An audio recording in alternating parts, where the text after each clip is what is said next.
I'm married to a man with Asperger's syndrome, and I'm wondering why he has these childish tantrums, meltdowns, shutdowns, and yelling matches. Well, most people with Asperger's and high-functioning autism have emotional and behavioral problems, quite honestly, to one degree or another. And these challenges are most often related to social skills deficits associated with the disorder. Social difficulties frequently involve feelings of anxiety, loss of control, and the inability to predict outcomes.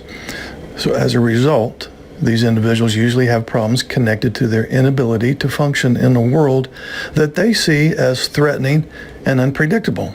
The individual who feels generally fearful or anxious or confused will typically act out these troubling emotions in rather destructive ways. And as you say, in the form of tantrums, meltdowns, shutdowns, and even aggression at times. And so it's not uncommon for, in this case, the neurotypical wife to view the individual with Asperger's as mean-spirited, malicious, selfish, uncaring, and so on. When your husband with Asperger's syndrome experiences emotional issues, behavioral difficulties, whatever you want to call it, his problems are most often associated with his defensive panic reaction, social incompetence, sensory sensitivities, or an obsessive interest in a particular topic.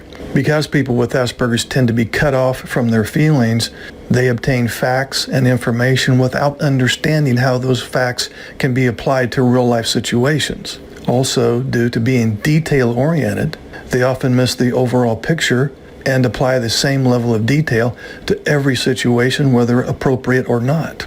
And you may have run into a situation where people outside of the home view your Asperger's husband as just a normal person with no apparent behavioral or emotional issues. They may perceive him as having both fewer and less significant deficits than you do. This disparity is often due to the fact that the person with Asperger's or high-functioning autism appears, and there's the key term, he appears to perform as well as neurotypical individuals, with the exception of social competency and with the exception of emotional reciprocity with his significant other.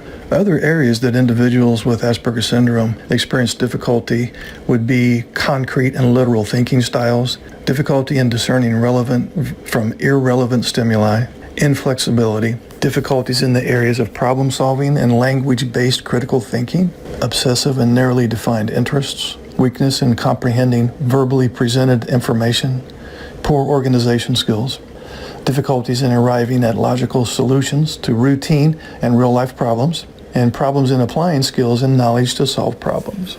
It is very common for people in a relationship with somebody with Asperger's syndrome to fail to recognize their special needs because they often give the impression that they understand more than they do. And furthermore, certain strengths of the disorder may actually mask the deficits. Now, I know at some level, everything that I just laid out here may sound like a litany of excuses as to why your Asperger's husband behaves the way that he does. But I've been very cautious in this presentation to only include those things that may appear childish. In other words, these traits that I've listed throughout this video do indeed, on occasion, give the impression that the individual is acting very immaturely, which shouldn't be surprising because Asperger's is a developmental disorder. In other words, developmentally, they are socially and emotionally lagging compared to their chronological age. So in that sense, some of this behavior can be said to be somewhat childish. You, as a female neurotypical, your brain is highly social. Your emotional intelligence is super high. And unfortunately, the individual with Asperger's syndrome is on the other end of that spectrum. But that's not to say they're not intelligent. In fact, most people with Asperger's are much smarter and logical than the average neurotypical.